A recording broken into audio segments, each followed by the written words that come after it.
Hello friends, எல்லோரும் எப்படி இருக்கிறீங்க? இன்றைக்கி நான் ஒரு குயிக் ஜாப்பனீஸ் சாலட் தான் காட்ட போகிறேன். சாலட் வந்து போரிங்காக இருக்கணும்னு அவசியம் இல்லை. அதுக்கு ஒரு எக்ஸாம்பிள் தான் இந்த Japanese salad. Japanese cold cucumber சாலட்னு சொல்லுவாங்க. இது எப்படி பண்ணுறதுன்னு பார்க்கலாம். நான் வந்து கியூக்கம்பரை தின்னாக ஸ்லைஸ் பண்ணி, இங்கே பாருங்கள், இந்த மாதிரி நல்ல தின்னாக ஸ்லைஸ் பண்ணி எடுத்து வச்சுருக்கிறேன். இது உப்பு போட்டு நான் வச்சுருக்கிறேன். ஸோ அதில் இருக்கிற தண்ணியெல்லாம் வெளில வந்துருச்சு. தண்ணியை வடிகட்டி வச்சுருக்கிறேன். இப்போ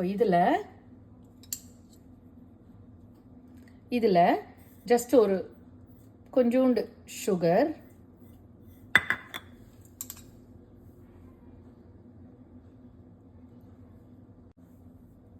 இப்போ சுகர் ஆட் பண்ணியாச்சு. இதில் கொஞ்சமாக இந்த ரைஸ் வினிகர், இந்த ஜாப்பனீஸ் ரைஸ் வினிகர் ஆட் பண்ண போகிறேன்.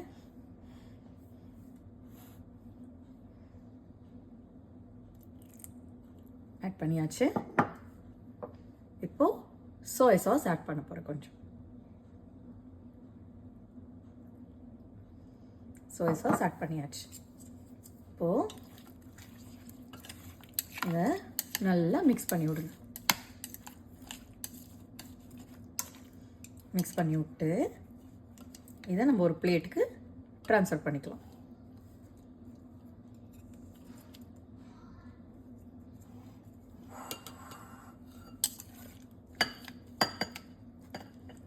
இந்த சோயா சாஸோடையே ட்ரான்ஸ்ஃபர் பண்ணிக்கலாம்.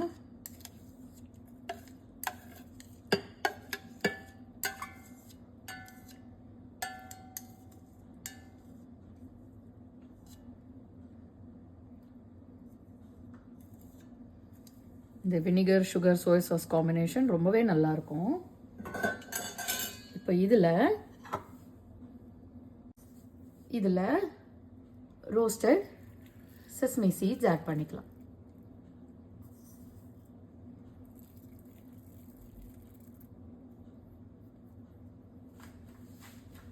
இப்போது அந்த கியூக்கம்பரில் ரோஸ்டட் செசமி சீட்ஸ் நான் ஆட் பண்ணியிருக்கிறேன்.